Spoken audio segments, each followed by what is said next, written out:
महासंस्कृता मित्रों, मैं पवन सर आज आपके सामने लेकर के आया हूं। जो चतुर्थी विभक्ति पढ़ना है हमको संप्रदान कारक। क्या पढ़ना है? संप्रदान कारक। अभी तक 3 विभक्तियां पढ़ चुके हैं हम। इसी क्रम में आज हम पढ़ेंगे चतुर्थी विभक्ति जो है संप्रदान कारक। ठीक है, तो क्या करना है आपको? पहला सूत्र जो है उसको हम देखेंगे। पहला सूत्र दिया गया है कर्मणा यमभिप्रैति ससंप्रदानम। कर्मणा यमभिप्रैति ससंप्रदानम कहने का तात्पर्य कर्ता दान कर्म के द्वारा, जो करता है जब वो दान कर्म के द्वारा जिसे अभिप्रेरित करता है। क्या करता है? अभिप्रेरित करता है, अर्थात कर्ता जिसे कुछ देता है, जिसे कुछ देता है या जिसके लिए कुछ करता है, वह संप्रदान होता है। क्लियर हो गया? संप्रदान कारक कौन है? कि जो हमारा कर्ता है। क्या है? कर्ता। जो हमारा कर्ता है वो दान कर्म के द्वारा जिसे अभिप्रेरित करे। क्या करे?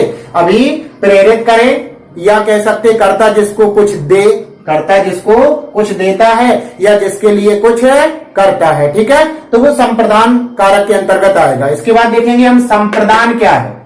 जिसे कुछ दिया जाए लेकिन उसे दे तो रहे हैं लेकिन वापस ना लिया जाए। क्या ना किया जाए? उसको दे दिया जाए। क्या कर दिया जाए? उसको दे दिया जाए, लेकिन वापस लेना नहीं चाहिए। ठीक है ना?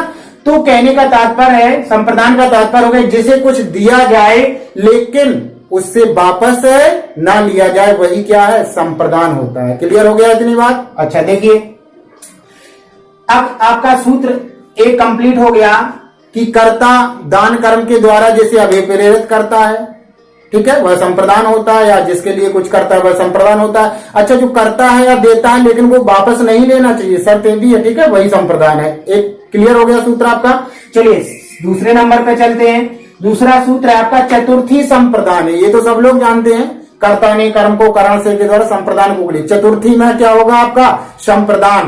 ठीक है, चतुर्थी संप्रदान है। तो संप्रदान में चतुर्थी विभक्ति होती है। किसमें होती है चतुर्थी विभक्ति? संप्रदान में। क्लियर हो गया इतना? कोई डाउट यहां तक? चलिए अच्छी बात है। तो क्या होता है? संप्रदाने चतुर्थी, यानी चतुर्थी संप्रदान। संप्रदान में क्या होती है आपकी? चतुर्थी विभक्ति होती है। जैसे यथा, जैसे लिखा राजा ब्राह्मणाय गाम ददाती, तो राजा ब्राह्मण को, किसको? राजा ब्राह्मणाय गाम ददाती, राजा ब्राह्मण को गाय देता है। क्या करता है?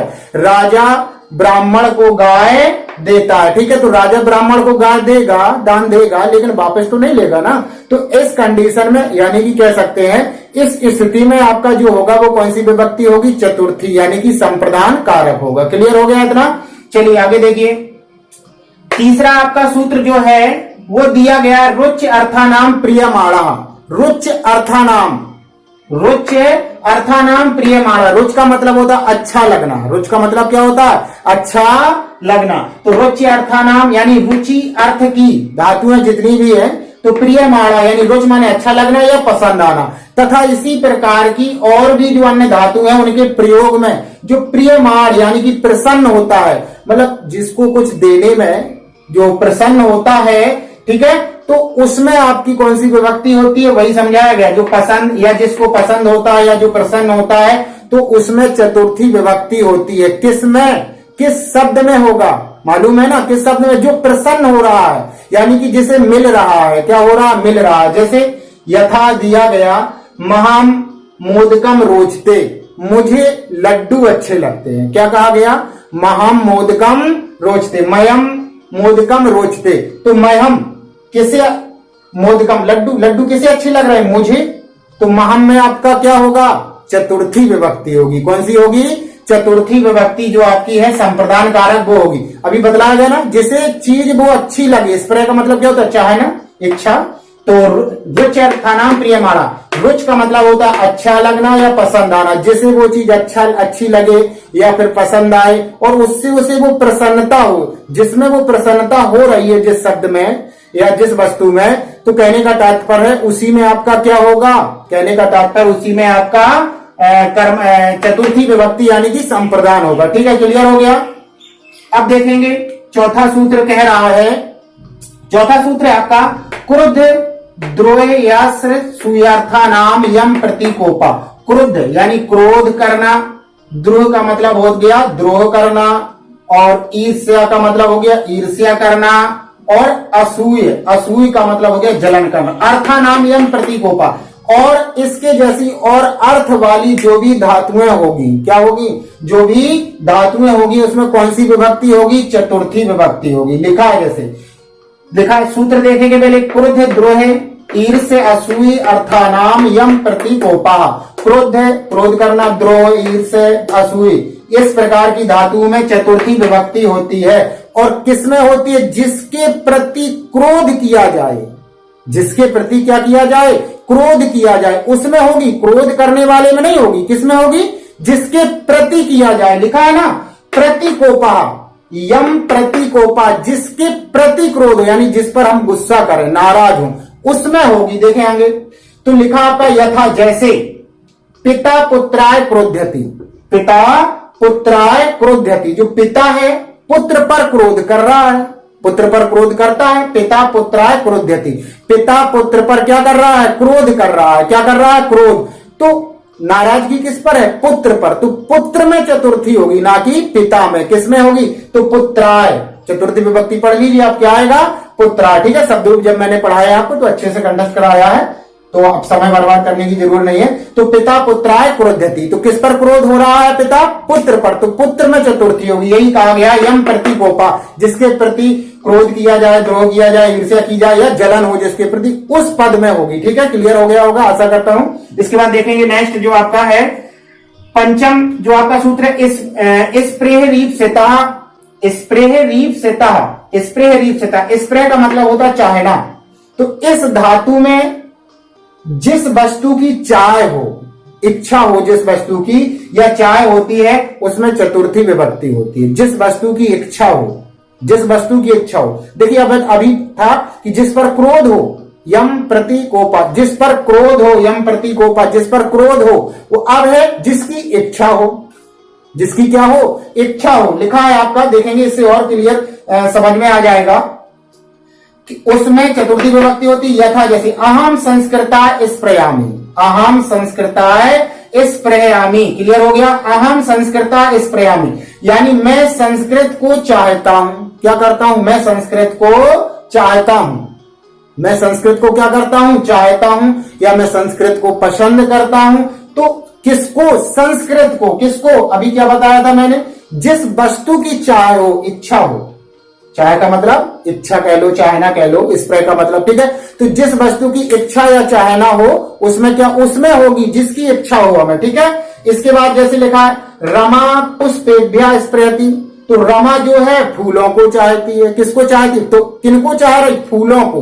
तो किसमें होगी, रमा में, फूलों में, तो किसमें होगी, फूलों में। ठीक है, तो स्प्रह जो धातु है, इसका प्रयोग अगर हो रहा है तो उसमें आपका चतुर्थी विभक्ति जाएगी। और किस पद में जाएगी, जो इच्छा हो रही हो, जिसे चाहा जा रहा हो, उसमें आपकी चतुर्थी विभक्ति होगी। ठीक है, जैसे इसमें फूलों को पसंद किया जा रहा है, इसमें संस्कृत को। ठीक है, जैसे मैं संस्कृत चाहता हूं, ठीक है, या संस्कृत को पसंद करता हूं, तो कहने का मतलब क्या हो गया आपका, जिसको पसंद करना है, जिसको चाहना, उसमें होगी। ठीक है, चलिए आगे देखिए, इंपॉर्टेंट सूत्र है, इससे बहुत बार आया है, नमः स्वाहा, नमः स्वस्ति स्वाहा स्वधा अलम बसठ योगाच, नमः स्वस्ति स्वाहा स्वधा अलम बसठ, समझ में आ गया, और योगाच। तो नमः स्वस्ति स्वाहा स्वधा अलम बसठ योगाच, यानी ये शब्द दिए है, नमः स्वस्ति स्वाहा स्वधा अलम बसठ, इन शब्दों के योग में, योगाच का मतलब क्या होगा, इन शब्दों के, यानी कितने हो गए, नमः 1, स्वस्ति 2, स्वाहा 3, स्वधा 4, अलम 5, बसठ 6। तो इन शब्दों के योग में हमेशा हमेशा हमेशा क्या होगी, चतुर्थी विभक्ति होगी। ठीक है ना, क्या होगी, चतुर्थी विभक्ति होगी। ठीक है, इतना तो आप समझदार है, पढ़ते आए हैं वैसे भी, लेकिन फिर भी बदलाना मेरा काम है और समझना आपका काम है, क्योंकि कुछ ऐसे भी होते हैं कि जिनको नहीं ध्यान देते, पढ़ा सबने लेकिन ध्यान नहीं देते, उनके लिए है। चलिए, तो नमः स्वस्ति स्वाहा स्वधा अलम बसठ है। ठीक है, इनके योग में क्या होगी, हमेशा चतुर्थी विभक्ति होगी। क्या होगी, हमेशा चतुर्थी विभक्ति होगी। ठीक है, तो अब देखें बाकी, जैसे मैंने यथा लिखा, जैसे यथा में दिया गया पहले गणेशाय नमः, गणेश जी को नमस्कार, गणेश जी को नमस्कार है। गणेशाय नमः, जहां भी आपको जिस भी वाक्य में नमः शब्द आ जाए तो समझ लीजिए चतुर्थी है इसमें।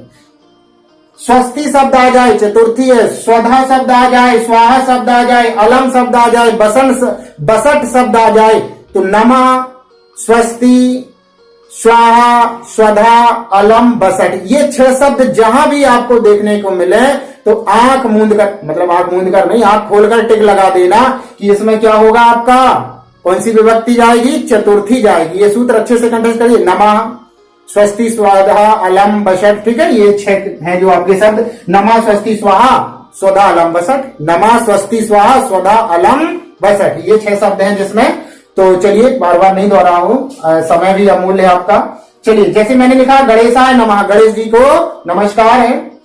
तुभ्यम स्वास्ति, तो तुम्हारा कल्याण हो, तुभ्यम स्वास्ति, तुम्हारा कल्याण हो, तो स्वस्ति आ गया ना।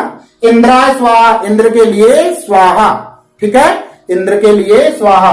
तो देखिए लिखा गणेशाय, तुभ्यम, इंद्राय, ये चतुर्थी विभक्ति के शब्द हैं। किस विभक्ति के शब्द हैं ये, चतुर्थी विभक्ति में आप देख लें तो आपको गणेश का अगर आप पढ़ेंगे, आप पढ़ा आपने रामः रामम रामेण रामाय, तो क्या हो गया, रामः रामम, इसी तरह से गणेश के बनाएंगे क्योंकि आकारांत पुल्लिंग। चलिए इनकी चर्चा छोड़िए क्योंकि आप वीडियो प्ले लिस्ट में जाकर के देख लीजिए, सब क्लियर आपको एक एक शब्द रूप समझाया गया है। चलिए वीडियो को ज्यादा 10 मिनट वैसे भी हो गए हैं, ज्यादा लंबा ना खींचते हुए आज के लिए बस चतुर्थी विभक्ति का टॉपिक आपका संपूर्ण होगा। कल पंचमी विभक्ति में उपस्थित होंगे, तब तक के लिए जय हिंद।